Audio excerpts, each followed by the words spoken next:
Salve, salve, fã da velocidade! Seja muito bem-vindo, seja muito bem-vinda no ar mais um Pelas Pistas, o podcast mais veloz da internet brasileira. Hoje um programa diferente, um programa de muitas histórias sobre o nosso esporte favorito e, claro, também as notícias do dia, o nosso bolão, muitas outras coisas. Então você já sabe, like no vídeo, se inscreva no nosso canal, compartilhe com os fãs de velocidade, com os racers, com todo mundo que gosta, e também estamos em todas as plataformas de áudio para você não perder nenhum detalhe onde quer que você esteja.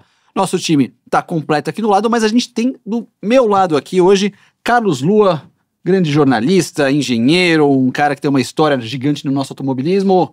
Lua, prazerzaço estar com você com a gente, hein? Prazer estar aqui, obrigado pelo convite, Christian, Nelson, você, Thiago, que eu estou conhecendo, os dois eu conheço desde que nasceram, praticamente não, realmente. Temos uns podres para contar dele aqui, umas histórias. Ah, você é mais velho que o Chris? Na verdade, Eu achei que ele era mais velho que você. na verdade, ele foi mais velho. Entendi. Ele já é mais jovem. Entendi. Ah, teve isso. Foi. A gente ele passou ele. Entendi. Tudo jóia? Você viu que não demorou muito pra ele começar, né? Mas isso é o que dá de audiência que todo mundo pede, né? Eles pedem, dá porrada no Chris. A gente pegou nosso relatório de novo aqui. A Cal tem que fornecer o relatório pro Chris ali para saber. Tudo certo, senhor Christian? Yes. Tudo Tranquilo? bem. Tudo jóia. Tudo certo, Nelsinho? O senhor foi Tudo correr bem. de UTVs esse fim de Esse semana? final de semana teve o TV. Boa. Venceu ali a... Vencemos. Boa. Matando saudade, não fez os Sertões esse ano, então... É uma prova mais curta só pra não nos acostumar. E Boa. tem mais uma esse ano ainda. Tem mais uma ainda? Onde Tem. vai ser a última? Tem uma perto de Americana, esqueci o nome da cidade, mas na redondeza aqui. Pode me convidar pra ir lá. Eu dou uma voltinha no carro também. Podemos... A gente faz o seguro maior e... Então.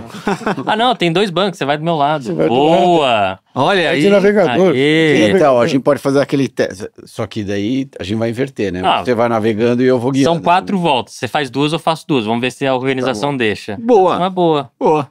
Que o TV que é, Não, o TV da Canon, um X3. mais normal, sem ser preparado. Ele é- desses de linha. Ele é preparado, assim. Não é um carro pra fazer Dakar, mas é um carro preparadinho. O motor é um pouco original, mas ele é mais reforçado, né?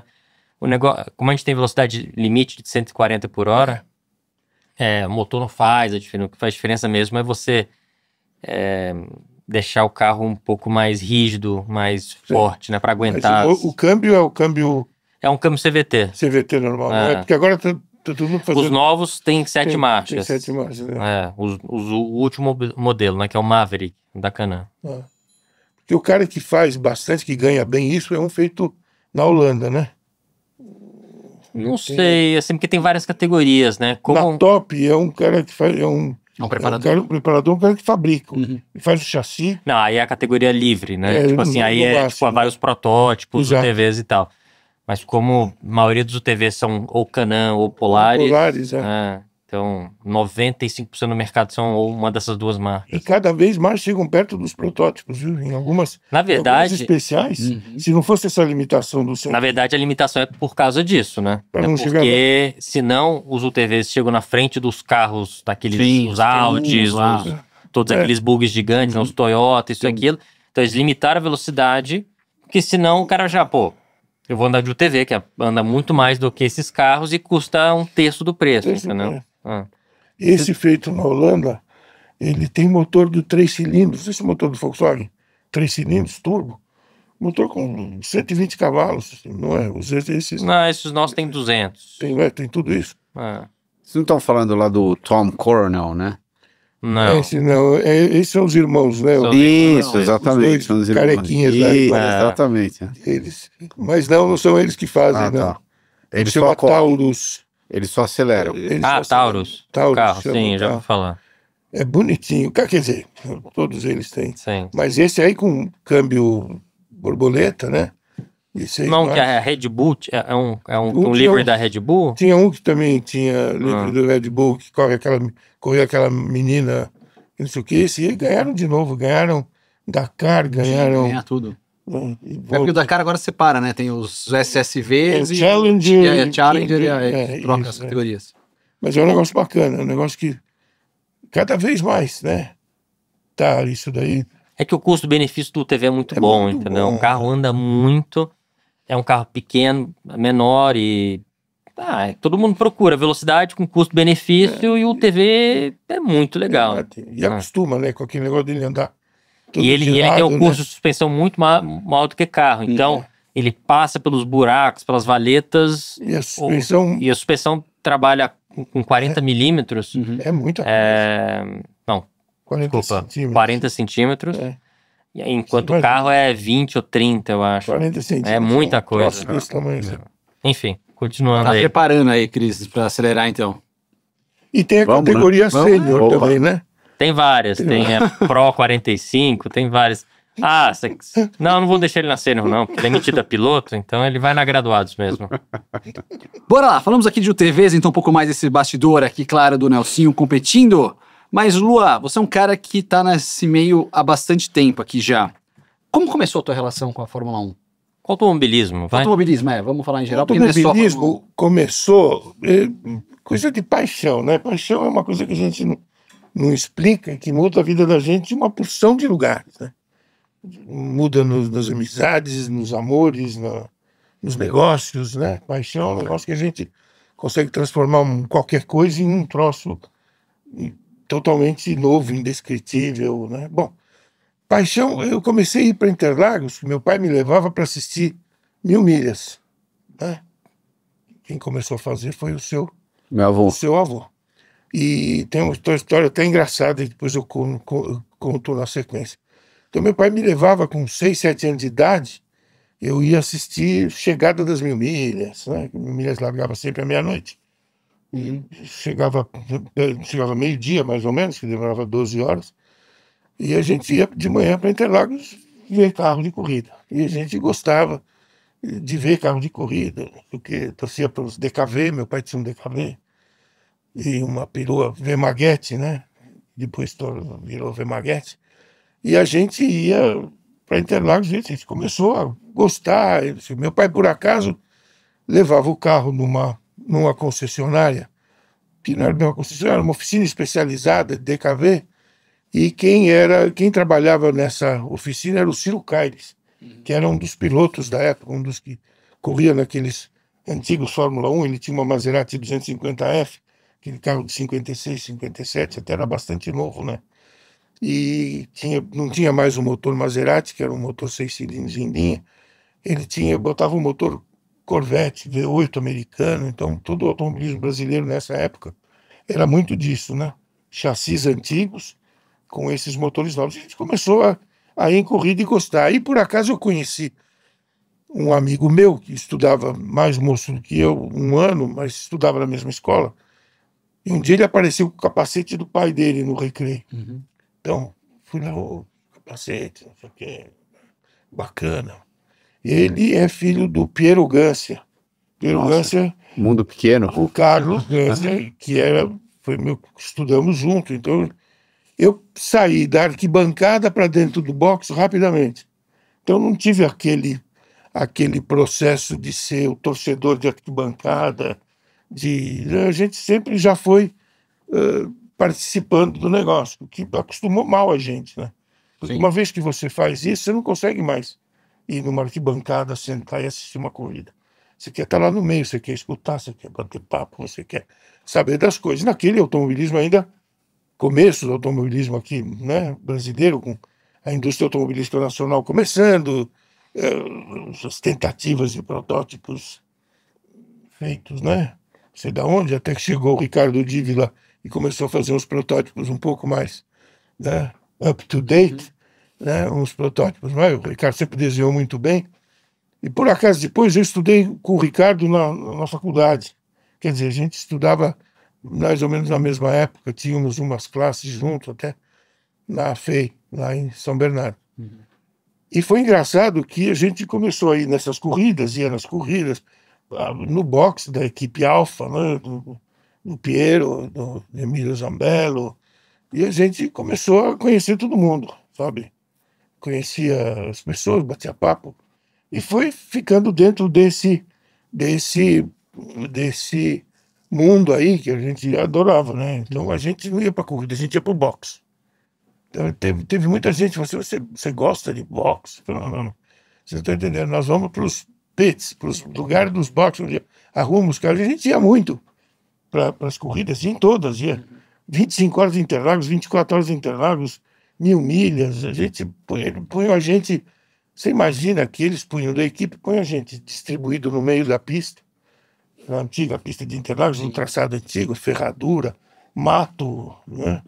E põe a gente nas curvas com uma lanterninha, com cor diferente, porque na hora que tinha neblina, a gente ficava na curva, quando vinha as alfas, a gente para ajudar né? Visualização. Eu quero saber que estava chegando a curva. Para saber que estava chegando a curva, estava perto, não sei. Então a gente passou desse estágio para fazer de perto o automobilismo. Nesse mesmo tempo entra a história do Autorama, que a gente começa a correr de Autorama, é uma competição, é automobilismo, se mexe nos carrinhos e a gente vai nos lugares. Aí conhece a turma do seu tio Emerson, e que tinha um carrinho que andava demais, e que ele fazia... A história do Emerson no Autorama eu não conhecia, a gente falou um pouco fora do ar aqui. Ele tinha um Aston Martin, daquele Aston Martin que ganhou o Le Mans, o DB2 ou DB3, se eu não me engano, aquele, né, Barqueta, e ele tinha um Aston Martin que, além de tudo, tinha os contatos maravilhosos, a escova maravilhosa, não sei o quê, e ele tinha colocado na beirada da carroceria, e tinha colocado uns apoiozinhos, então o carro não, quando batia aquele apoiozinho, o carro não inclinava muito. E ele fazia, ganhava, não sei o quê. E um dia ele virou para mim e falou assim: você corre bem, você vai guiar meu carro. No Autorama ou de verdade? O Autorama. Vou te deixar guiar meu carro. Aí eu, fiquei, né? Não dormi, né? Eu achando que eu tinha 13, 14 anos de idade, fiquei achando que eu era, né, que eu era o Jim Clark.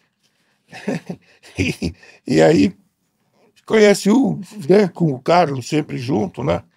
Então a gente acabou tendo esse contato muito grande. Até que eu tinha uma agência de propaganda e tinha um cliente, aí que começou mais a coisa mais, participação mais direta. A gente tinha um cliente que tinha uma revenda de automóveis Volkswagen, chamado Marcas Famosas, ali na Avenida Santo Amaro. É o Jean-Louis Lacerda, que era um cara que corria, era um gentleman driver daquele mesmo. Ele corria, ele tinha uma Ferrari 450, uma dessas. Ganhou a primeira corrida que foi feita em Brasília, imagina. As 1000 milhas de lá? Não tinha 1000 milhas ainda. Era uma corrida lá, Vitória da Democracia, uma corrida com um nome desses assim. Compôs e o Jean-Louis ganhou. E aí nós fomos lá, a gente tinha a conta fazia propaganda venda de carros, não sei o quê. E a gente foi um dia lá que ele falou: vou entrar na tal da Super V que vai começar agora. Bacana, nós vamos ter o carro. Quem vai ser nosso piloto? Eduardo Celidônio. Eduardo Celidônio foi um piloto também das antigas, que correu muito tempo, correu com o Camilo Cristóforo de carreteira, depois ele correu num protótipo que ele fez, chamado Snobs. Snobs era o nome de um drive-in, do primeiro drive-in que foi feito no Brasil. Na Avenida Santo Amaro também era o drive-in Snobs, que tinha tela de cimento armado. Era um point, né, de corrida. E o Eduardo Celidônio fez esse protótipo Snobs e botou um motor de Corvair. Corvair era aquele carro que a GM tinha lançado, né, com motor traseiro, motor contraposto, que nem o motor do Volkswagen, né, que era para concorrer com o Volkswagen. Se você olhar um Corvair e um Volkswagen, o Corvair é um troço enorme, né? Mas ele tinha um motor forte, um motor de 2,5 litros, 2,6. E ele fez um protótipo que quem desenhou para ele foi o Ricardo Dibble. E ele fez esse protótipo Snobs Corvair. Então ele ia correr de Super V. Então nós fomos lá, eles iam correr daquele carro que era feito aqui no Brasil, cópia do Cayman, feito na Alemanha, né? Na Áustria, não na Alemanha, que trouxeram para o Brasil, né? Antes do pessoal fazer aquele Polar, que era o carro que foi feito aqui no Brasil inteiro, né? Lá no Rio, que era um chassi de alumínio, esse daí era um tubular normal. Então nós fomos Super V já. Na Super V. Aí nós fomos lá para fazer a pintura do carro, da Marcas Famosas, então fizemos. Eu lembro até hoje eu colando os adesivos, a gente não tinha O adesivo não era esse recortado que nem hoje em dia, né? Era a chapa, né? Era impresso na placa, né? A gente tinha que colar a placa do adesivo inteira. Então, aquela coisa de molhar, não sei o quê. Então, começamos de baixo no automobilismo. E eles tinham toda a esperança de ir muito bem, porque o carro estava muito bem feito, o Eduardo tinha muita experiência e tudo. Aí vai da primeira corrida, e aí, né, não foi bem. Não, foi mais ou menos. Tem um cara lá que ganha, mas ele tá fora. Aí a segunda corrida, eu falei, ok, aí como é que foi na outra? Eram 3 etapas, eram 3 corridas em cada etapa. E aí nessa outra corrida, a gente foi bem, mas aquele cara que tá na primeira, mas ele tá fora, esse cara tá fora. E esse cara era exatamente o seu pai, né, que vinha de Brasília, puxando o carro dele na Kombi. Na Kombi. Né, carro impecável, né, e a equipe era ele, o seu tio Geraldo, Pedrão. Pedrão, e foi, puxa, quem é esse cara que ganha da equipe que a gente tem toda organizada, toda com histórico, né, de Ferrari, Sanduí, não sei o quê, Celidônio, como é que é? Como é que é esse cara, não sei o quê. Aí teve, porque as 2 primeiras etapas foram fora de São Paulo, isso em 1974. Aí a última etapa era aqui, em Interlagos. Então eu falei, vou lá conhecer esse cara, né? Então, primeira coisa, você chega no box, quinta-feira, sexta-feira, e chega, vai olhar o box, o carro impecável, não sei o quê, uma Kombi velha, sabe? Um monte de coisa, não tinha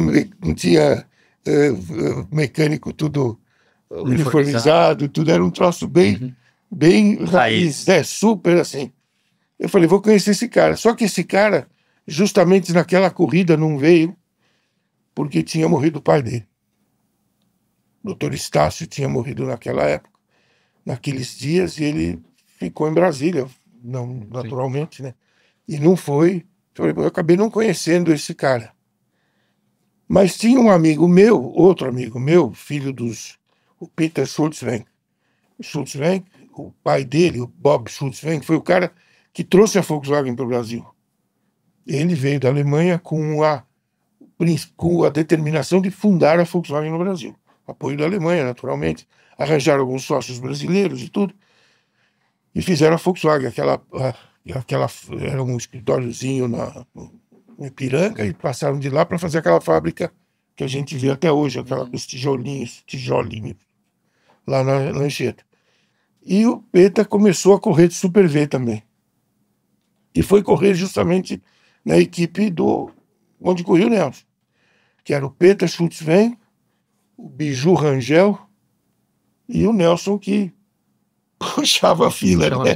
Os outros puxavam a fila, conseguiram patrocínio da Gladson, não sei o que e tudo, né? Porque era o Giba que fazia o Giba, se lembra em português? Isso já era 74 ou 74? 74 ainda. O Giba, que era o cara que preparava os carros, fazia motor, foi o cara que preparou aquela... Lembra daquela Brasília que o Ingo ganhava todas as corridas de divisão 3 e não sei o quê, uma azulzinha. E aí o Peta conhecia o Nelson, não sei o quê, e eu ia todo final de semana para o Rio porque eu tive uma época de carioca. Aí eu ia para a praia, ia no Rio, tinha namorada no Rio. Então eu passei 6, 7 anos da minha vida indo para o Rio todo final de semana por causa das paixões. E um dia eu namorava uma menina que era muito amiga da então mulher do Peter Schultzwenk. E a gente se encontrava, ia sair junto todo dia, e um dia eu chego na casa do Peter e o Nelson está lá. Aí a gente começou a conversar, bater papo. Isso 74 ou 5? 74. Então, só parênteses em toda a história, o que é impressionante, a estreia dele em Hockenheim foi o quê? 76, né? 78. 78. Não, Na Fórmula 1? É. Sim, mais pra frente. 78. Ele ganhou a Fórmula 3 em Não, 78. eu sabia que era 78, mas eu achava que era 76 que ele tinha estreado. Não. Foi 78. Ah, foi 78? Ah, não. Ele ganhou a Fórmula 3 em 78. É que eu Eu ia falar, nossa, a gente tá falando de 74 e só 2 anos depois que eu achava que a estreia dele tinha sido em 76. Mas Então, 78 já... Não, já é pouco tempo. Ele Exatamente, chegou na também Europa em impressionante. 77. Até 76 ele fez a Fórmula Super V. Aí ele chegou na Europa em 77 e foi fazer o campeonato europeu. É. Né? Que ele corria de Marte, começou de Marte com motor Toyota, sempre foi feito pelos irmãos Pedrazzani. Isso. E aí depois que ele mudou para o Raut, que ele vendeu o Marte, comprou o Raut, e continuou indo. Até a gente, 78, eu lembro de ir para o Grande Prêmio da Itália, que o Nelson ia correr, foi um dos primeiros Grandes Prêmios que ele correu, foi o terceiro, eu acho. Ele correu Hockenheim, depois ele correu... Canadá? Não, o segundo que ele correu foi Áustria. E depois ele foi correr aí em Monza e depois ele correu nos Estados Unidos. Do Canadá, desculpa, que era a última do ano. Aquela que o Lauda decidiu parar. Aquela que ele já correu de Brabham. De Brabham. Né? De Brabham. E aí eu conheci o Nelson, né? Começou a conversar, bater papo, e eu tinha que ir cobrar um cliente que estava em Niterói, cliente da agência que ficou devendo para a gente alguma coisa, e eu precisava ir para Niterói. Eu falei, puxa, amanhã cedo, isso era uma sexta-feira, amanhã cedo eu preciso acordar cedo porque eu preciso ir para Niterói. Ele falou, puxa, eu posso ir com você? Porque minha mãe está em Niterói, disse ele. Dona Clotilde estava em Niterói, junto. Eu falei, vamos, lógico. Que hora você vai? Eu falei, você. Ele falou, 7 horas da manhã eu quero sair. Esquecemos disso, tá bom, ele.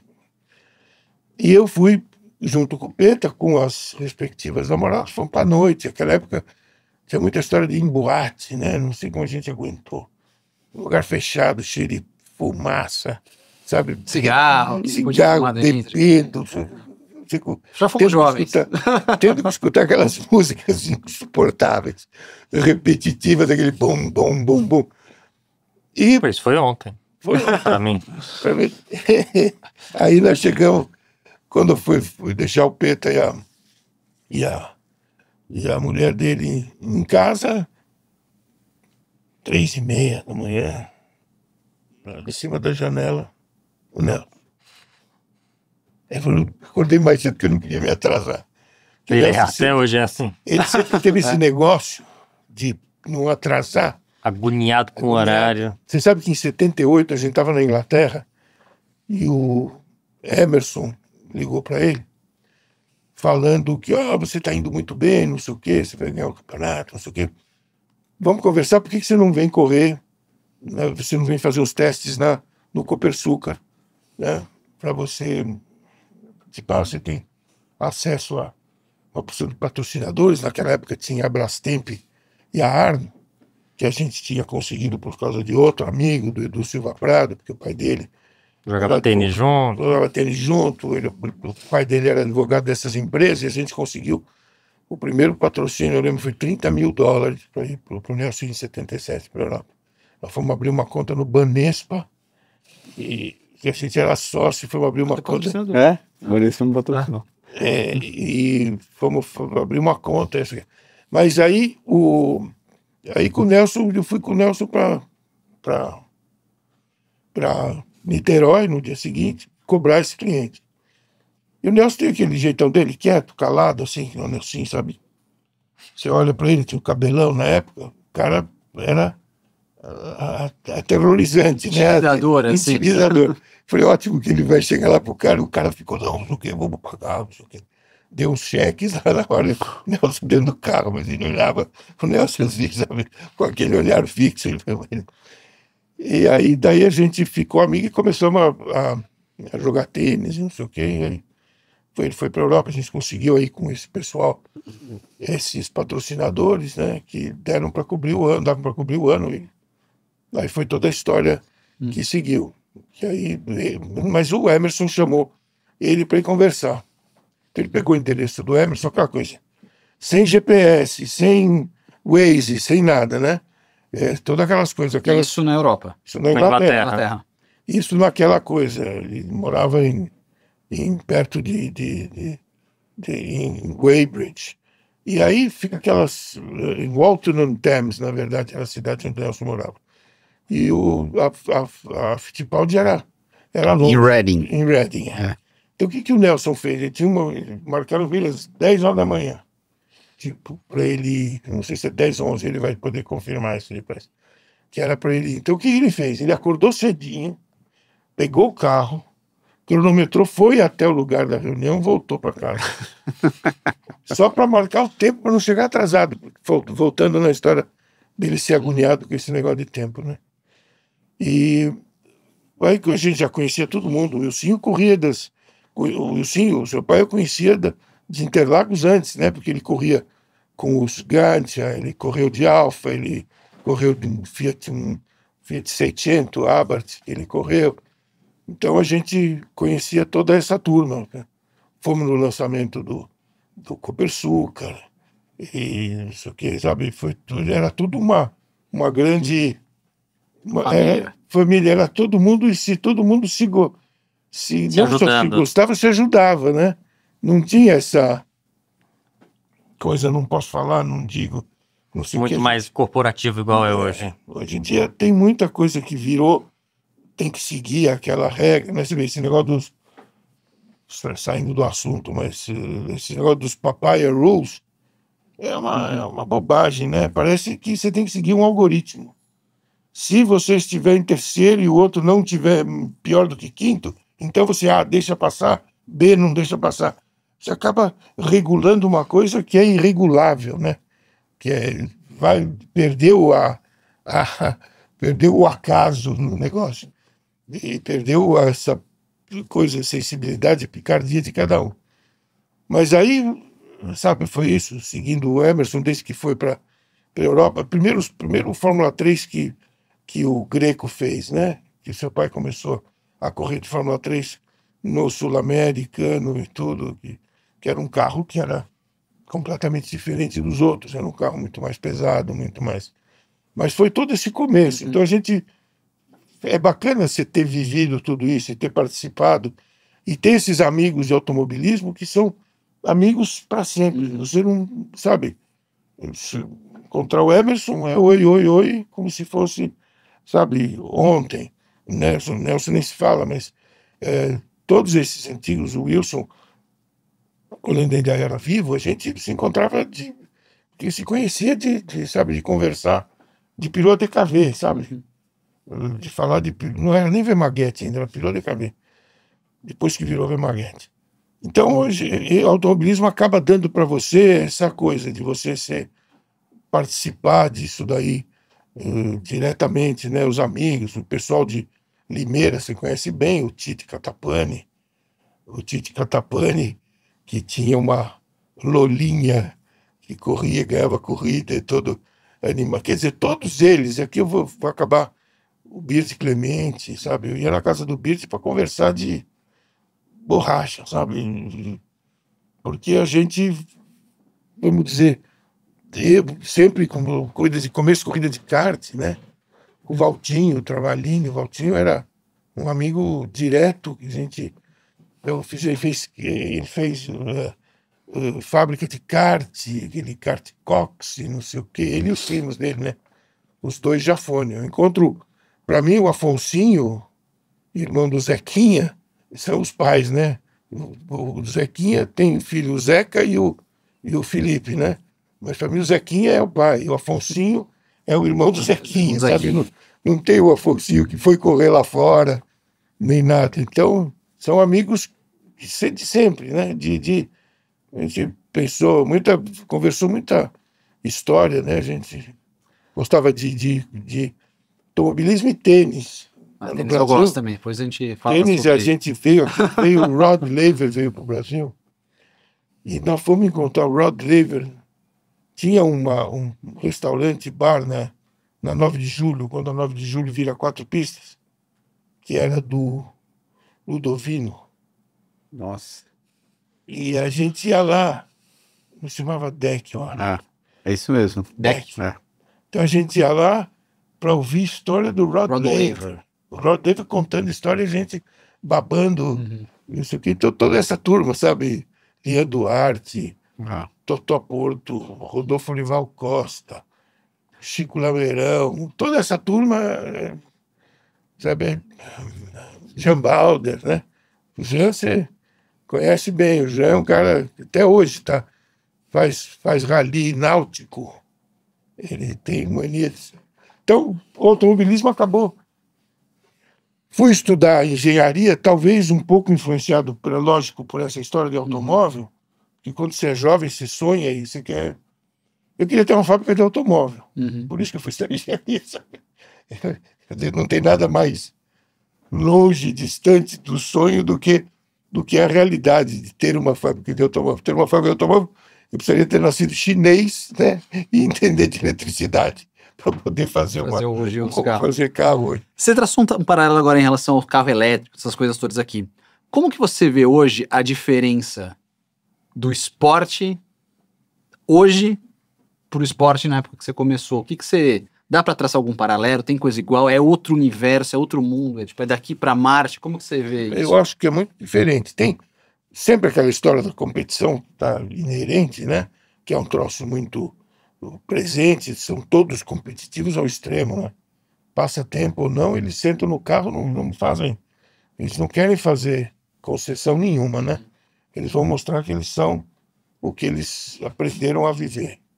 Então, nesse ponto é tudo igual, mas esse mundo corporativo, essa coisa das regras e dos parâmetros, mudou muito. Mudou muito, muito, muito, muito. Não tem mais espaço para aquela... O Frank Williams vinha para o Brasil e a gente ia correr no Ibirapuera ou fazer ginástica na casa do pai do Mário Aberfeld, que depois foi campeão inglês de Fórmula 3. Como a gente, sabe, vai comer um sanduíche na esquina. Não tinha o Frank Williams, era o Frank Williams.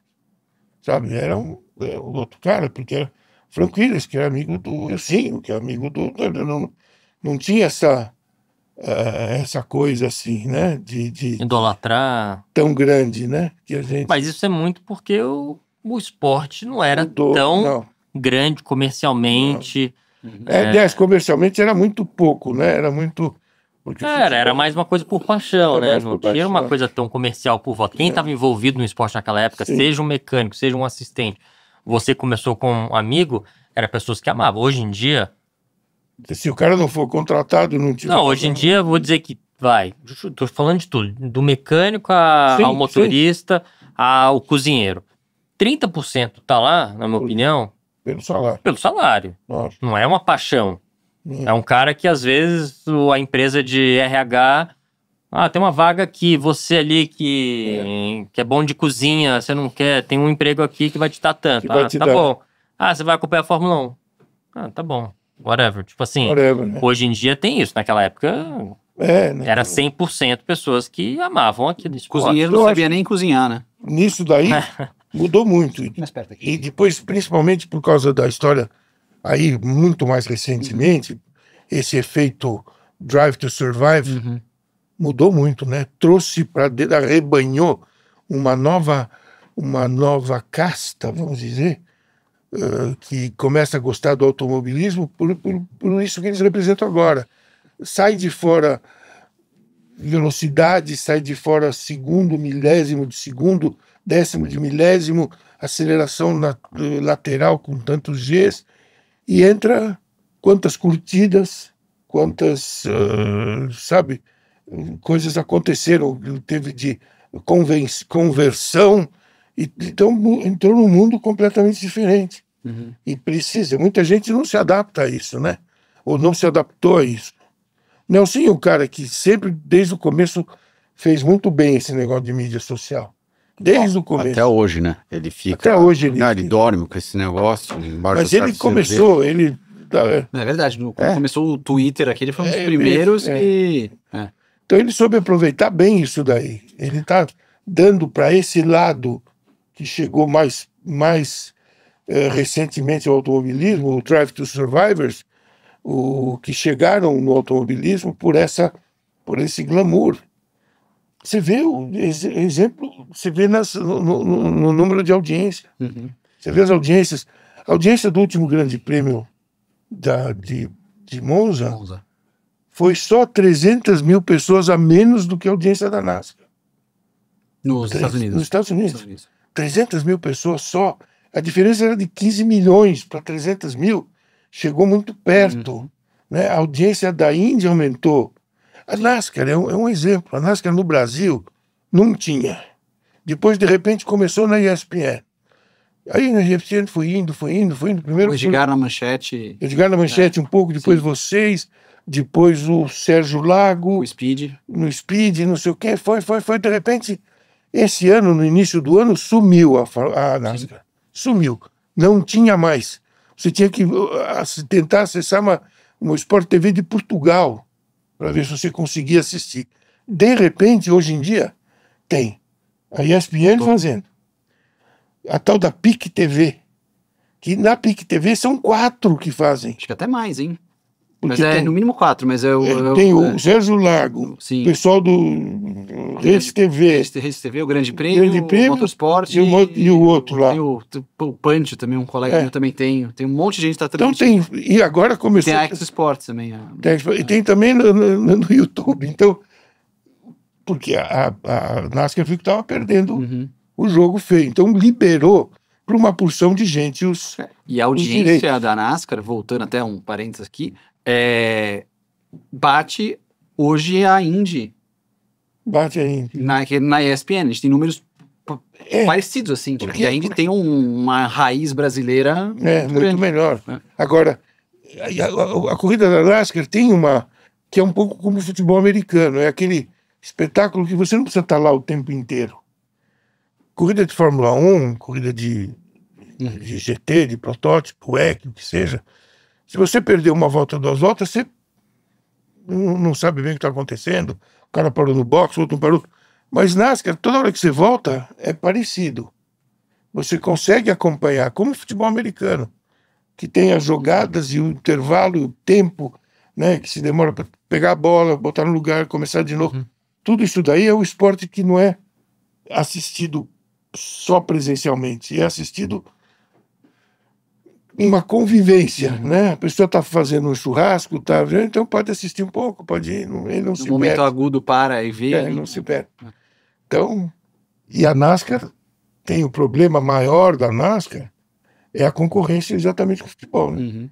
Porque vai no mesmo horário. Sim, futebol no Brasil. No Brasil. E lá também há no mesmo horário. Se você pegar a corrida de Fórmula 1, você pega 2, 3 horas da tarde. Primeiro mudou, né? A Fórmula 1 era 2 horas da tarde, passou para 3 horas da tarde.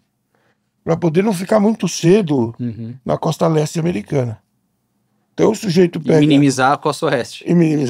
Porque o cara, 9h30, 10 horas da manhã, ele assiste a Fórmula 1 e à tarde ele vai assistir o NFL dele, o futebol americano dele. E na NASCAR não. Na NASCAR, na mesma hora, está acontecendo a corrida de Darlington e o NFL. 2 jogos da NFL, porque o negócio Por isso que eles têm várias TVs, muitos caras que têm a churrasqueira têm lá 5 TVs, 4 TVs. Nos bares que você vai, Sports bars, você fica sentado naqueles balcões enormes e todo mundo ali torcendo. Vê um pouco de cada coisa. NBA. Fica muito uma torcida local, né? Porque lá eles torcem para as pessoas localmente, né? Eles torcem para o cara local. Né? Tem aquela categoria, vocês já viram aqueles ovais curtinhos de terra? Que tem aqueles... Outlaws. O World of Outlaws. Tem aquelas asas enormes. Que ali os caras ficam chamando. Os caras vêm correr aqui, mas a gente aqui ninguém ganha, sabe? É um troço muito regional, muito... É bacana isso daí, né? Então tem esporte para todo mundo, tem espaço para todo mundo. É um mundo que quanto mais corrida tiver, eu vejo tudo. Eu vejo 8, 9 corridas por final de semana. Vejo Fórmula 4 da França, vejo Freca, sabe, nas transmissões no YouTube, acompanhando um ou outro, mas por gostar, não necessariamente precisa ter alguém lá, né? Porque já não tem nem mais quem conheço, né? A molecada do kart também, a gente já ficou um pouco distante, né? O último que acompanhei no kart foi o teu irmão, né? O Pedro. Eu acompanhava na época do kart, quando ele ganhou shifter, não sei o quê, mas não acompanha mais. Mas a gente ia lá, Interlagos ia, né, no cartódromo de Interlagos, a gente ia, passava o final de semana vendo os novos pilotos que vinham. Então, é uma coisa que é de gostar mesmo de ver e de ver muito o comportamento, né, de cada um, de como cada um, que hoje começa a correr com 7 anos de idade, né, 8 anos de idade. Menos. Até menos. Antigamente o cara só podia correr depois que fizesse 18, mas precisava aí ter aprovação dos pais. Senão, só com 21. Ah, com 18 tem que ter aprovação dos pais? 18 precisava ter aprovação dos pais, com 21 você podia correr. Mas você vai que o seu avô, por exemplo, que a gente acabou fazendo uma amizade, porque ele trabalhava na Jovem Pan, e eu também trabalhava na Jovem Pan.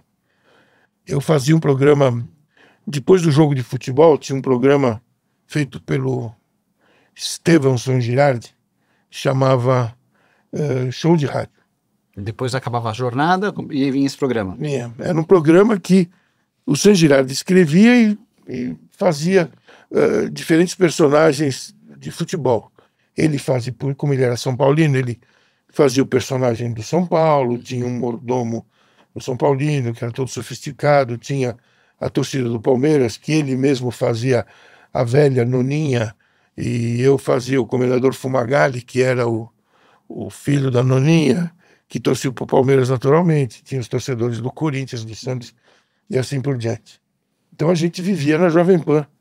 Toda quarta e sábado e domingo a gente vivia na Jovem Pan por causa de fazer esse show de rádio, né? Escrevendo, participando, imitando. Uhum. Foi aí que eu comecei a imitar o Cláudio Karsug. Depois de 45 minutos, o Cláudio ficava chateado, né? Eu não conhecia o Cláudio, depois eu conheci o Cláudio. É uma pessoa maravilhosa, mas teve uma coisa engraçada que uma vez, em 79, o seu avô, que fazia as transmissões, né, na Jovem Pan, estava afônico, estava com alguma coisa, não sei o quê, e precisava alguém para ir fazer o Grande Prêmio da Argentina, em 79. Então, o Barão falou assim, vai o Lua. O Lua que vai. Ele vai no meu lugar, ele vai lá, se arruma um locutor, ele vai lá, vai comentar, não sei o quê. Então fomos. O Barão não foi. Foi o Cláudio Karsug, o Orlando Duarte, que trabalhava na Jovem Pan há muito tempo, eu e mais os técnicos. Porque para fazer uma ligação, para botar no ar, técnico tinha que, né? Uhum. Chamar Embratel. É o Alô Embratel que eu faço no teste que a gente brinca. Era toda uma parafernália enorme. E aí, combinado com o pessoal aqui da Jovem Pan, falou, não, então quem vai falar, não sei o quê. Então, Karsug, você começa e diz o que foi o treino, fala desse treino. Chegamos hoje a Buenos Aires e os caras da técnica Lua, é o Karsug, por favor, não para de brincadeira. E era ele. Ele olhou, tudo quieto. Então, nessa sexta-feira, em Buenos Aires, e os caras, Lua, o Tuta vai ficar bravo com você. Nós estamos pagando em Brasil. Então, começou aí a história com o Cláudio, que é uma pessoa ótima, espetacular. O Cláudio Karsug é um jornalista de mão cheia, como ele diria, né? Ele veio para o Brasil, jovem, para cobrir a Copa do Mundo de 1950, imagina. Ele veio da Itália já formado para cobrir a Copa de 50. E se apaixonou pelo Brasil e ficou, né? Mas é isso, era diferente. Era diferente. Mas era muito aberto e muito informal e amigável, né? Lua, quantos anos você efetivamente seguiu a Fórmula 1, mas não à distância, estando lá na Europa, indo para as corridas, enfim. 3, 4 anos. Só? Se foi isso daí, foi 3, 4 anos. De estar lá e ficar lá e seguir tudo diretamente, foi. Eu comecei a ler sobre Fórmula 1 em 61, sobre uma vitória do Stirling Moss em Mônaco. Foi quando eu comecei a ler, quer dizer que eu não lia inglês ainda. Meu pai lia e eu ficava caçando e aprendi a falar inglês por causa de corrida de automóvel, de ler revista. Tá, que hoje em dia você fala quantas línguas? São umas 4 ou 5, por aí. Mas você ainda lembra? Das línguas que eu falo? Você pratica um pouco? Pratico, assim, português, né? Falo e escrevo modestamente, bastante bem. Inglês falo bem e escrevo muito, muito bem.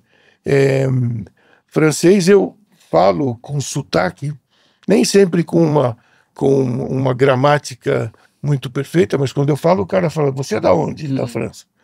Né? Mas escrevo mal. Italiano eu falo também, porque eu estudei no colégio italiano, né? No Dante Alighieri, então eu tive aula de italiano. Meu avô era italiano, meu pai falava italiano às vezes em casa. Então italiano eu falo, mas também escrevo porcamente. Espanhol eu aprendi muito porque eu tive uma namorada uruguaia que gostava de correr de carreteira, sabe? Então a gente ia assistir corridas naqueles descampados nos pampas. Então, espanhol eu falo com sotaque uruguaio, né? Que é muito parecido com o sotaque argentino, que na Espanha te estranham bastante. Então essas eu falo, pratico alguma coisa. Tenho sempre contato com gente de fora, né? Então a gente está sempre fazendo uma reunião com um ou com outro que precisa disso, né? E essa época da Fórmula 1, você seguia mais quem? O Nelson? Sempre o Nelson? Sempre o Nelson. E foi em que anos, mais ou menos, isso daí? Esses 4? Foi logo no início, né? Que foi o 79, né? Que foi o primeiro ano dele inteiro. Mesmo 78, eu não vi a primeira corrida dele, eu vi a segunda corrida dele. A primeira corrida dele em Zeltweg eu não vi. Mas eu tinha tido oportunidade de ir muito para a Europa. Eu vi, por exemplo, o Lauda estrear em 71 na Fórmula 1. A primeira corrida do Lauda, em 71, em Zeltweg, que é o Red Bull Ring de hoje em dia, né? Eu vi, e a gente sempre envolvido, porque nessa época tinha um jornalista da Rede Globo, um jornalista brasileiro, chamado Antônio Carlos Scavone. O Antônio Carlos Scavone, o Totó pra gente, era o sujeito que convenceu a Rede Globo a fazer Fórmula 1. Foi ele que realizou o primeiro grande prêmio fora da época, em 72.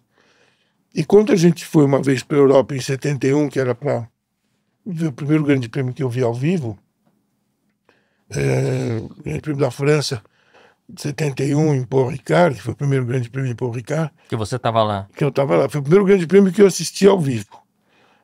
Eu tinha começado a ler 10 anos antes, então uma coisa ganhou o Stewart com o Severo em segundo, o Emerson acho que foi terceiro, uma coisa assim. Que ano que foi? 71. Tá. De Lotus preta, né? Um ano antes dele ganhar o Campeonato do Mundo. Nessa época a gente foi a muitas corridas. Depois, com o tempão, quando o Nelson começou, a gente voltou a ir por um ano e meio. Depois, em 90, eu voltei, que o Nelson me chamou para cuidar de um piloto lá de Mônaco, que fazia Fórmula 3, que era amigo dele, gostava muito dele, e o Nelson ainda corria, a gente ainda assistia. Era o Beretta, né? O Beretta, É. que era bom de reclamar das coisas. Mas é francês, né? Normal. É a cultura. Ele achar que tá tudo contra ele, não sei o quê. E foi isso. Depois, na época que o Carlo Gatti teve a equipe dele, né? A Forte Corse, foi uma corrida ou outra, mas nada. E aí nada de mais consistente. Aí, quando o Nelson voltou para o Brasil a gente ia sempre, né? Mas ia só nas corridas, aqui no Brasil. Eu me lembro, quando morreu o Ayrton, eu me lembro que a gente foi... Nessa época você morava em Brasília. Morava em Brasília. A gente pegou o avião, o Nelson falou, vamos para Mônaco, que eu quero falar com com o Frank, com o Bernie, para botar o Rubinho no lugar do Ayrton, né, na Williams. Aí nós fomos para Mônaco, aí acabou não dando certo, tudo, mas aí a gente tinha sempre. Depois, quando o Nelson resolveu fazer a LIA, que é a Liga Independente do Automobilismo, que era uma coisa para fazer contraponto à CBA, por causa de desmandos e coisas parecidas, e por causa do presidente, então, o Nelson fez isso daí. E aí o Nelson e eu fomos para Londres conversar com o presidente, então, da FIA, que era o Mosley. O Mosley, Max Mosley. Fomos conversar com ele para reconhecer a LIA. Fazer da LIA também. Não podia, porque os estatutos só pode ter uma. E o Brasil já tem 2 clubes, né? Que só podem votar na FIA. O Brasil tem.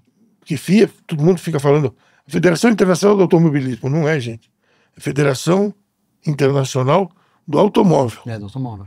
Tem a parte de competição, que é o automobilismo, e tem a parte de normal, de andar na rua. E a FIA já tem no Brasil o antigo Automóvel Clube do Brasil, que era o que cuidava da parte esportiva, que depois foi substituído pela CBA. Mas ele continua sendo parte da FIA, então é um membro que vota. Então, essas coisas de... Eu também ajudei, porque a gente ajudou o Piero a se eleger, Piero Ganci a se eleger presidente da CBA. E aí, durante 2 anos, eu fui também diretor de marketing da CBA. E o Nelson falava assim, o que você vai fazer? Mexe com isso não. Aquele jeito aí. Mexe com isso não. Mexe com isso não. Grandes histórias do Lu aqui, claro, a gente quer saber se você está curtindo esse papo aqui, um papo para quem gosta de corrida, realmente de automobilismo raiz, aqui, como disse bem o Lua. Deixa eu aproveitar agora e fazer o momento pit stop de hoje. Momento pit stop de hoje, já com essas grandes histórias aqui do Carlos Lua, do mundo do automobilismo, do mundo do nosso esporte. Lua, eu quero saber de você um momento assim que você guarda no coração, um momento que é o teu momento mais especial que você presenciou, seja trabalhando, assistindo. Qual que é aquele momento que você fala assim, poxa, valeu a pena estar aqui?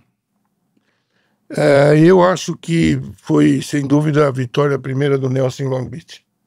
Você estava lá? Não estava. Ah, mas momentos que talvez Que você estivesse. Que você estava. Então eu vou te dizer, estreia do Schumacher na Benetton,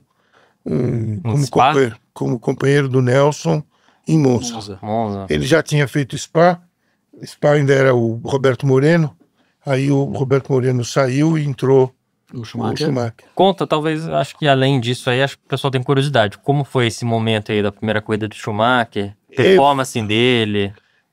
A performance dele boa, porque ele era um sujeito muito, sempre foi um sujeito muito, ainda é, né, mas sempre foi um sujeito muito dedicado, muito trabalhador, muito intenso, vamos dizer. E ele tinha feito aquelas primeiras corridas com o carro do Jordan. Ele fez a Spa e de Spa já foi para Monza.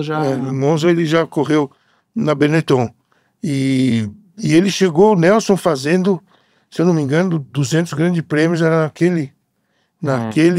aquela foto tem ele todos vestidos com a máscara, máscara a máscara com a cara do Nelson. Isso foi uma coisa legal, porque ele entrou no espírito da coisa, né?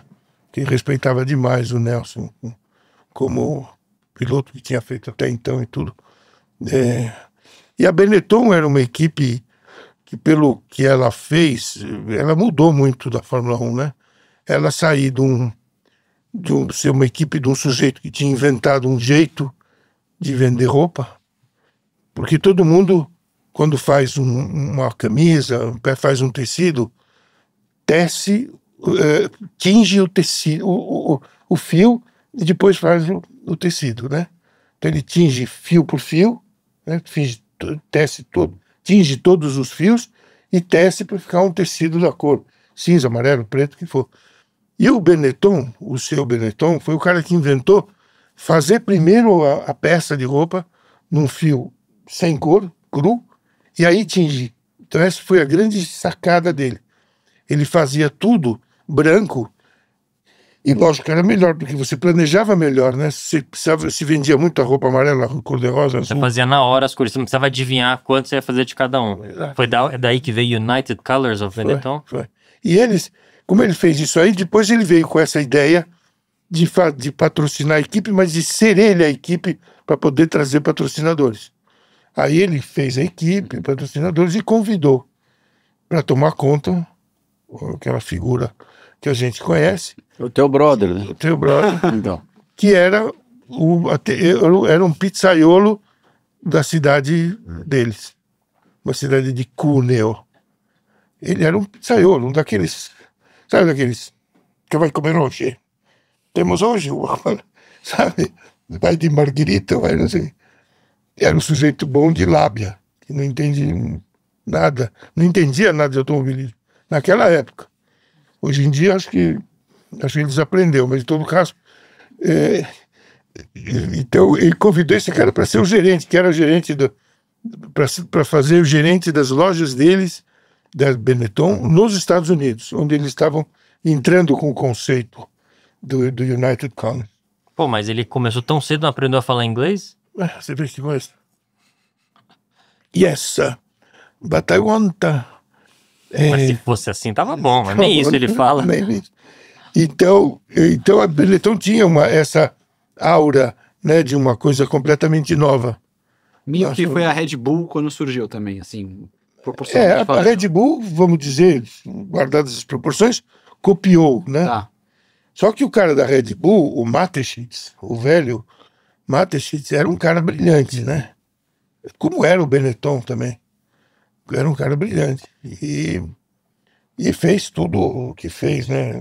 Até hoje ele faz. Ainda Você tá fugindo do assunto Schumacher na Benetton. Schumacher, né? Primeira corrida na Benetton. Então, muito respeitoso, muito... E como é que foi meu pai com ele naquela época? Como é que era? Seu pai não... Meu pai já tava nos finalmente. Já tava querendo... Saco cheio, né? O seu pai começou a desistir da Fórmula 1... Na Lotus. Não, até antes. Quando ele ganhou o primeiro campeonato do mundo dele, ele falou, eu não quero mais, eu quero voltar para casa. Foi conversando com o Niki Lauda que ele resolveu continuar, porque o Niki Lauda convenceu ele a comprar um avião. E aí, quando ele comprou o avião, mudou a Essa vida história dele. você contou. Sim, sim. Bom, então estamos contando. Não, mas pode Não, mas foi Pra mim que ótimo, não era- porque não era- ele contou essa história, acho que uns 2 episódios atrás, e agora você tá contando de novo. Não... Não, a gente não combinou, não, a gente não se vê 1 ano e meio também.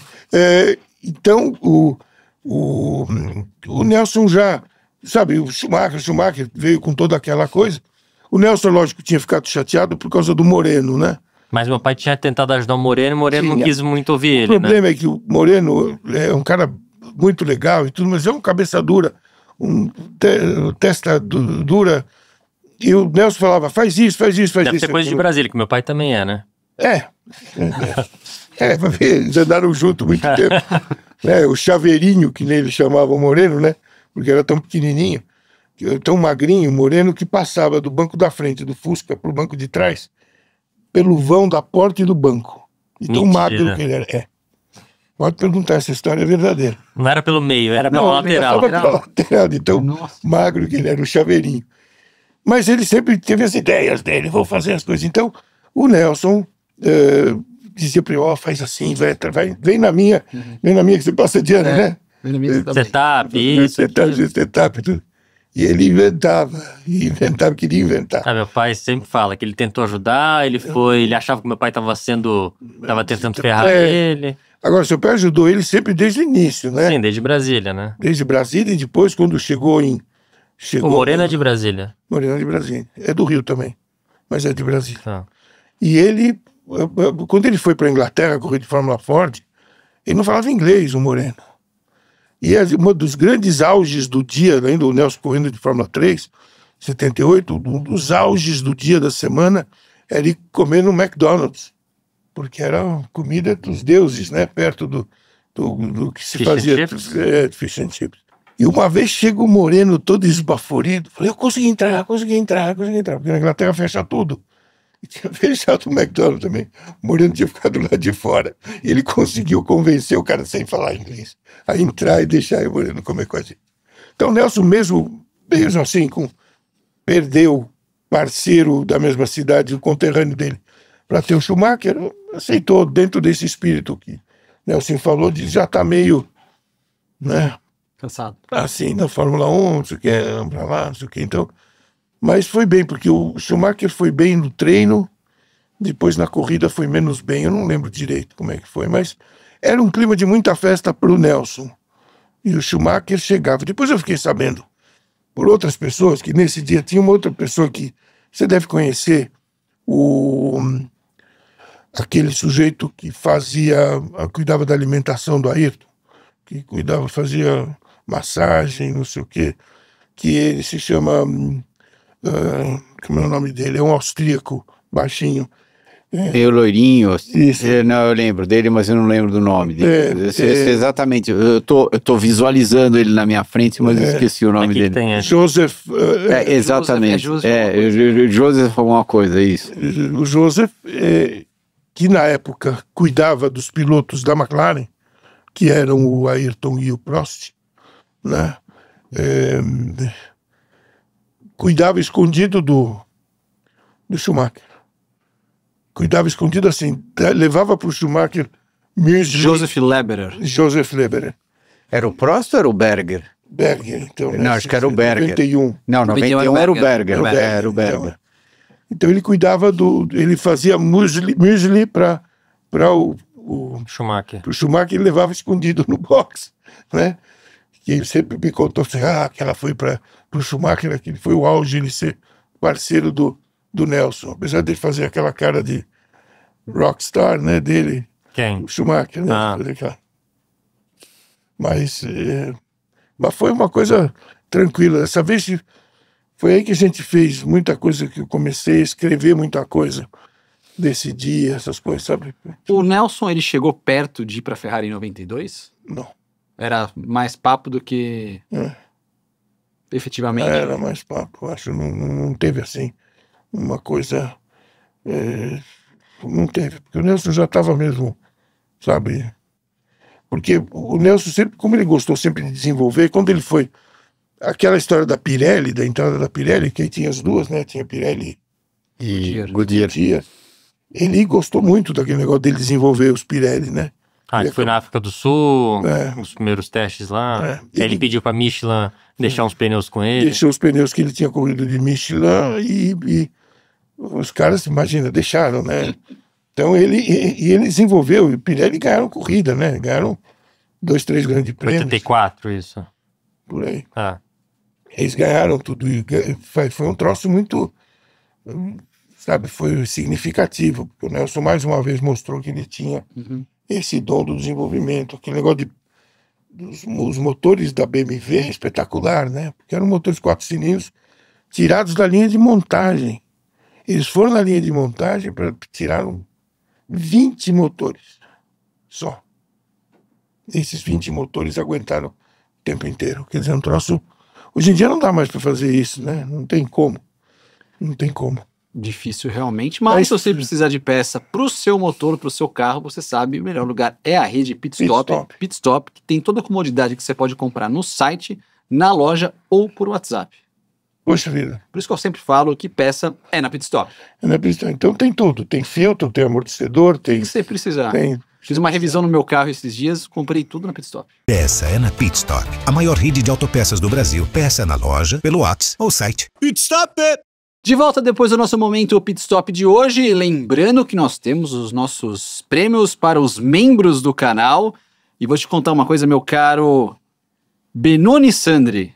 Você pensou da semana passada, mas você não entrou em contato com a gente aqui. Uma semana, esperamos um e-mail, esperamos mensagem no Instagram. Então quem ganha é a carta, já diria Silvio Santos. Não, sorteamos de novo, mais um. E o Ike Nodari venceu o prêmio da semana passada. A gente transfere da semana passada. O Benoni Sandri segue concorrendo aos prêmios aqui. Então, se você conhece o Benoni, avisa ele. Ô, Benoni, sacanagem, hein? E o Ike Nodari, que é membro há 14 meses também Pelas Pistas, vai levar então o prêmio. Então, ô Nodari, você foi no Samp Sky do outro, eu lembro de você. Pensou se não foi? Eu tô falando que o cara foi e eu compliquei a vida dele. Como assim você foi? Mas eu tenho certeza que o Wiki Ou ele foi. tá dentro, que bom que ele falou a mesma coisa aqui. Pode ser também. O Wiki tá concorrendo. E sobre o Samp Sky, segue ali as nossas vendas. Tem aqui no descritivo do YouTube, também no nosso Instagram, já a venda pro Samp Sky, segunda edição, dia 10 de novembro. Nosso programa especial presencial que a gente faz ali, muito legal. Certo? Opa. Notícias da semana. Tivemos ali sobre Drugovich. Drugovich, de acordo com o The Racer, o site The Racer, vai correr na Fórmula E, ao lado do campeão Jack Dennis na equipe Andretti. Então o Drugo começando a direcionar a carreira dele para um outro caminho. Depois da Fórmula 1, não sei se ele vai continuar. Qual que é a sua opinião, Lua? O que você acha? Por que ele não conseguiu entrar na Fórmula 1? Onde errou ali? Sua opinião. Eu não sei. Na minha opinião é que pegou um hiato aí, que não sei, começaram a dar chance para gente mais jovem. Ele tem capacidade muito, né? Tudo que ele fez de teste de Fórmula 1, eu acredito que ele tenha feito essa coisa com o Andretti, porque o Andretti agora é do mesmo grupo da Cadillac. Então eu vejo aí uma oportunidade para ele fazer alguma coisa paralela a isso daí, como piloto de testes da Cadillac e como piloto do WEC, que eles têm a equipe J que corre de Cadillac. Eu acho que a escolha foi por aí, porque na Aston Martin ele chegou num beco sem saída, né? Ele tem de um lado o Alonso, que não vai largar o osso. O ano que vem vai ser o último ano dele, né? Vai ser o último ano dele. E do outro lado tem o filho do dono, que também pode acontecer qualquer coisa, qualquer hora, coisa, né? Ele responde o que quer, quando quer, mas ele não... Então acho que o Drugo se cansou de esperar. Vai na Fórmula E. Pelo menos está em atividade, né? Não tá... Porque você ficar indo pro Grande Prêmio atrás de Grande Prêmio, na esperança que vão te deixar correr. O que você acha da Fórmula E? Eu acho que tem algumas pistas que é espetacular de assistir. Pistas como correndo em Mônaco, é uma corrida espetacular. Especialmente comparado com a Fórmula 1, né? Comparado com a Fórmula 1, porque um passa o outro. A corrida em Portland, na época que o Nelson andou, você acha que você chegou com Não corri. Acho que foi depois que você foi campeão, né? Isso. Sensacional. Parece NASCAR de Talladega. Puxa, é o máximo. Agora, tem umas pistas assim, tipo do aeroporto de Berlim, mais ou menos, né? Como corrida, como competição. Tá dentro do mundo, né? Eles fizeram muita coisa com mídia social e tudo isso, né? Porque o grid deles é espetacular. O Nelson trouxe um monte de benefício, né? Foi bom. Foi outra época, hoje tá mais profissional. Acho que na época foi bem o comecinho, né? O início da categoria, né? Outra, falamos como gosta de dizer o Christian, nosso amigo Flávio, diz que a equipe precisa de mais estabilidade, o que abre um sinal verde ali, talvez, para a permanência do Colapinto. Você manteria essa dupla de pilotos na Alpine? Você acha que o problema da Alpine é piloto ou tem muito mais coisa envolvida? Não, eu acho que o problema é gerenciamento mesmo. Porque eles tiveram uma série de problemas, né? Sai um, entra outro, o CEO da Renault mudou o outro, a entrada no grupo, né, não sei o que, o Stellantis fazendo uma concorrência muito grande. E eles, então, eu acho que o Gasly, com certeza, acho que a gente deveria manter. Agora, precisava experimentar mais gente ali. Eles tiraram o australiano rapidinho, né? O Durra rapidinho, puseram o Colapinto, porque o Colapinto tinha feito supostamente uma boa meia temporada de Williams. Eu acho que ele fez uma boa estreia e pós 2 ou no máximo 3 corridas, porque daí ele entrou numa janela onde ele bateu um monte de carro. Bateu um monte. Não terminava as corridas, só que ele estava levando, eu diria que todos os louros, aquelas primeiras 3 corridas que ele tinha feito, que realmente ele andou bem logo de cara, para quem não tinha experiência nenhuma na Fórmula 1. Só que onde eu bato na tecla é, se você for ver o passado do Colapinto, também não foi nada impressionante. Nada. O Colapinto entrou, tem uma série de outros pilotos que estavam lá na GP2 que deveriam ter entrado. Um deles, a gente está comentando sobre ele. O Drugo, com certeza. Tem muito mais mérito para entrar na Fórmula 1 do que ele. E você vê outro que está entrando pela porta dos fundos, que também não é um cara... É o Colton Herta, né? O Colton Herta, ele... Esse vai ser interessante de ver onde Vai ser, porque ele realmente nem na Indy ele conseguiu, né? Se bem que a Indy foi um arraso do Palou, né? Que não deu nem para ver. Um ano de muita baixa da Penske, né?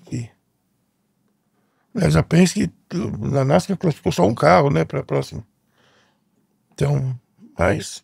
Não, classificou 2. Não, Não, classificou os três O foram. Logano não foi, não. Não O foi? Logano ficou fora. Não, o Logano avançou. Nos 8, não. Não? Estamos 8 já ou estamos Já 12? tá nos 8. Agora você me pegou aqui. Eu achei que tá nos 8 Não, e o o Logano tá fora. Logano avançou. Ah, então. Não, o Logano avançou. Quer ver, a NASCAR... Mas só o Logano. Não, o Cindric e o Blaney também. O Cindric, eu acho que Dos 8? Não, o Cindric ficou fora. O Blaney, eu achei que era o Blaney o único que tinha ficado. Mas tudo bem, a gente mudou de assunto, a gente saiu do por que a Alpine não vai bem. Agora, às vezes o carro anda tanto, né? Se puser um motor Mercedes lá, de repente vai ser Isso vai a ser nova curioso de ver. McLaren. Porque na verdade o ano que vem vai mudar tudo, né? tudo, Então, então. assim, a gente não vai saber se era o motor ou realmente o carro que não era tão bom. Outra, a Auto Motor Sport cravou que o Adjar sobe ano que vem para Red Bull. Vai ganhar a promoção que todo mundo tem medo de ganhar essa promoção. Ele parece bom, ele tem uma personalidade forte, né? Ele é filho de um físico, a mãe é física, Pai. o pai é físico, né? Ele é um cara, apesar de ele é um cara muito inteligente, muito equilibrado. Eu acho que ele vai ser acima da média. Vai ser melhor que o Tsunoda Vai. eu acho que ele... Eu acho que é arriscado pra carreira dele, mas eu acho que... Ele vai aprender muita coisa com o Max, né? Mas eu acho que ele vai dar conta. Eu vejo que você chega numa posição dentro da Red Bull que, se por acaso não querem fazer a promoção com você é praticamente obrigado a ir. Porque se ele não for, ele vai fazer o quê? Eu vou sair fora da família Red Bull e eu vou correr do quê? Nada. Provavelmente não tem alguma coisa para ele correr. Ou se tiver, ele vai pegar alguma coisa de segundo escalão. Então, entre ficar em alguma coisa de segundo escalão e ir lá para Red Bull, é melhor tentar. é melhor tentar, exatamente. Porque também tem o outro lado, né, da situação toda. Se por acaso ele for e ele conseguir bater o Max, que eu acho que ele não vai conseguir, mas se ele conseguir andar próximo do Max, daí ele vai ser... Vão enxergar ele dentro da Fórmula 1 com outros olhos, né? Só confirmando aqui, o Penske classificou. Eu tava maluco. Eu falei, pô, Luan, será que eu fiquei na corrida errada? Não. Então passou os três ali, passaram. Passaram O Logano passou no limite ali, é verdade. O Cindric também no gargalo. O Blaney passou bem, mas tá classificado assim o Logano, o Cindric e o Blaney da Penske. Quem foi eliminado foi o Bowman da Hendrick, o Dylan da equipe do Voda Children's, o Shane Van Gisbergen e o Josh Berry foram os eliminados da primeira fase. Gisbergen ganhou 4 corridas. 4 corridas. No misto, esse ano. Classificou, então nós temos na NASCAR, só aproveitando aqui, Hamlin, Larson, Byron, Bell, Blaney, Briscoe, Elliott, Bubba, o Cindric, o Chastain, o Logano e o Reddick, são os 12 que seguem. Os 12, é porque é de 12, eu estava achando que era de 8. Não, começa a fase de 12 no domingo. No domingo. 3 da tarde, estaremos nessa, eu acho. Aí minha escala ainda não saiu, mas eu acho que eu vou estar nessa aí. No domingo aí, da NASCAR, dando a curiosidade aqui. E saiu o calendário de sprints da Fórmula 1 do ano que vem, eu tava com o calendário aqui na mão, sem Interlagos. Nós vamos ter algumas sprints, serão 6 sprints, races. Vou pegar aqui de novo. 6 só? 6 de novo ainda. Achei que ia pra mais. Também achei que ia pra mais. Estão falando de talvez 10 no próximo ano. Em 27. Em 27, exato. Nós teremos em Xangai, Miami, Montreal, Silverstone, Zandvoort e Singapura as sprints no ano que vem. Zandvoort? Putz. Então, o que é a novidade? Zandvoort, Singapura. Montreal... Quase todas. Não, Xangai teve esse ano, Miami já teve, Montreal eu acho que não teve esse ano, Silverstone já teve, Eu Zandvoort acho que e Singapura. essas sprints tinham que ser em pista que dá pra ultrapassar. Concordo. Porque, por Não, exemplo... e daí Montreal também, é novidade. Montreal é novidade. É. O Zandvoort não dá pra ultrapassar praticamente. Então, pegar essas pistas muito pequenas assim, não tem pit stop. É procissão. O que você acha do formato sprint? Eu não gosto. Não gosta. Porque, sabe, se o cara não pode arriscar para fazer nada, se bate o carro, se arranca uma roda, não corre no dia seguinte. Não, Não, corre, mas larga atrás, né? Mas eu acho que não é assim. Se fosse assim, para ter o segundo carro e botar na sprint os pilotos reserva, aí eu achava uma coisa que era diferente. Você acha que as corridas são muito longas de Fórmula 1? Não, Não? não, acho que o tamanho é bom. Já foram mais longas, né? Tá, mas como é que você enxerga tudo isso que estão comentando hoje em dia, que o fato delas durarem em média 1h30, mais ou menos 1h40, os jovens de hoje em dia que estão Não seguindo a Fórmula 1, eles não não prestam atenção suficiente para ficar até o final da corrida, ou a corrida inteira assistindo. É o que a gente falou um pouco antes, né? Como assistir, né? Porque a NASCAR tem um sucesso de assistir, que ela pode ser assistida em pedaços. Eu acho que não é 1h30, eu acho tá bom. Os jovens vão vão aprender a assistir o começo e o final, sabe? O span de atenção deles, né? Eu gosto a gente foi criado com corrida longa, Christian, assistindo 1000 milhas, 24 horas, 25 horas, a gente adora corrida longa, né? Mas porque você foi criado desse jeito. Eu sei. Então já tá meio que enraizado dentro de você. Tá certo. Tá certíssimo. Nesse fim de semana teremos então Baku, da Fórmula 1. E se temos corrida de Fórmula 1, nós temos nosso bolão. Tem Fórmula 2 também, hein? Tem Fórmula 2 também, Fórmula 2, todo fim de semana lá. Não tem a Fórmula 3.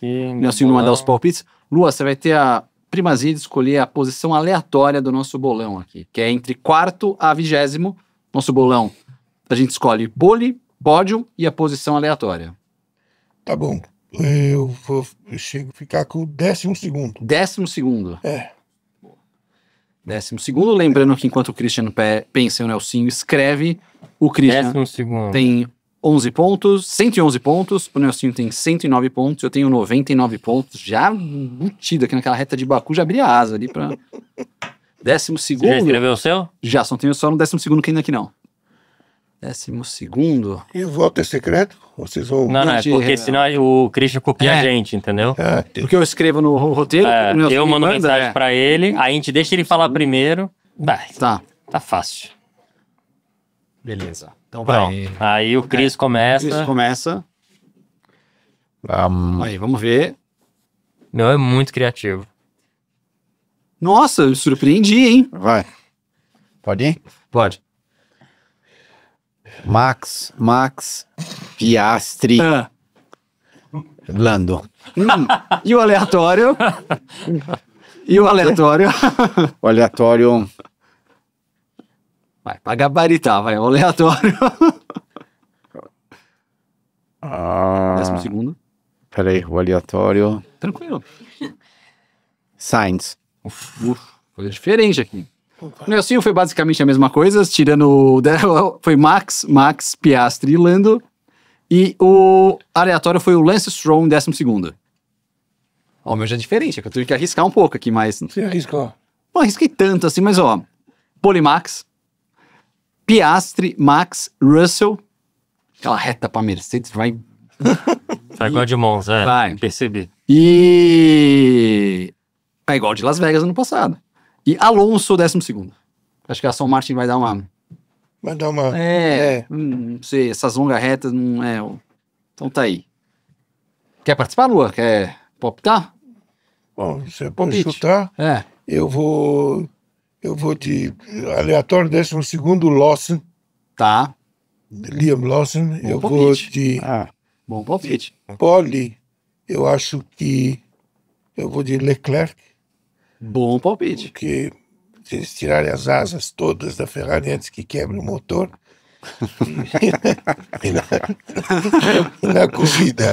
e na corrida acho que vai ter uma reviravolta. Eu acho que vai ser Russell em primeiro. Ô, Em louco. segundo vai ser o Piastri e terceiro o Max. Quase o meu invertido aqui. Bom, Se for assim a corrida, vai ser boa de ver. vai ser boa de ver. Tem uma previsãozinha de chuva pro sábado.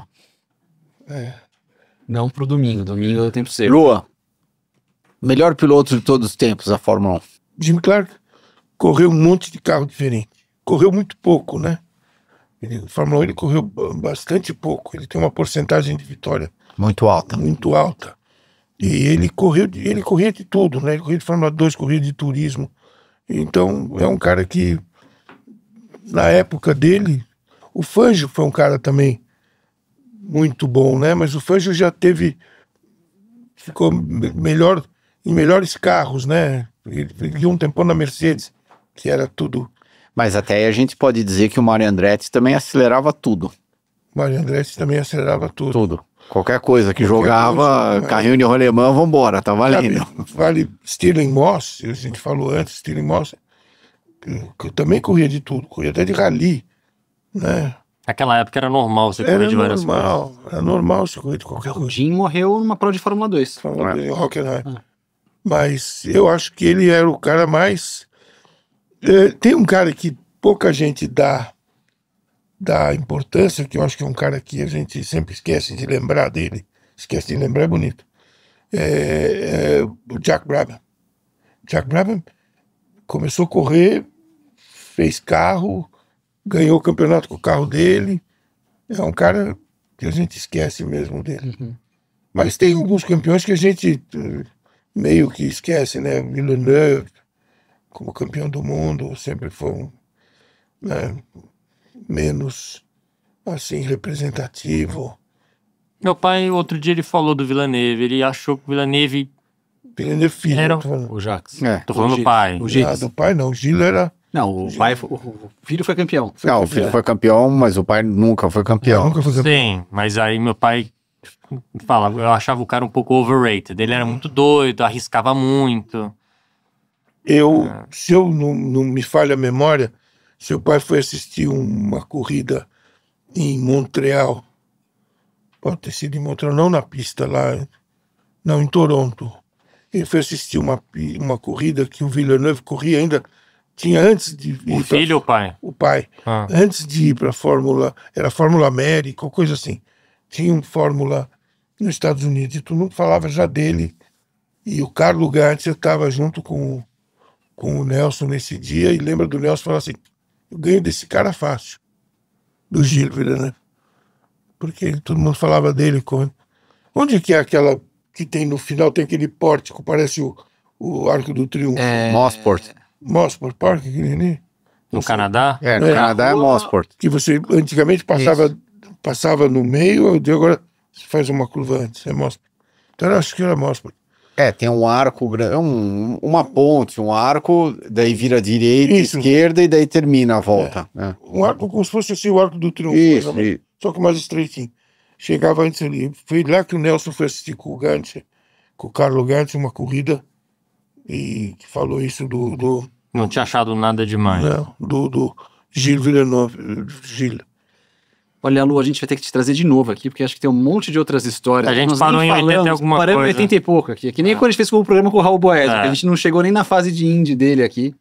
Mas, obrigado, espero que tenha gostado. Eu adorei, obrigado vocês terem me recebido. E estamos aí, torço pelo sucesso aí de vocês e boas corridas, né? Com você como chefe de equipe, Obrigado. né? Briatore. Pizzaiolo.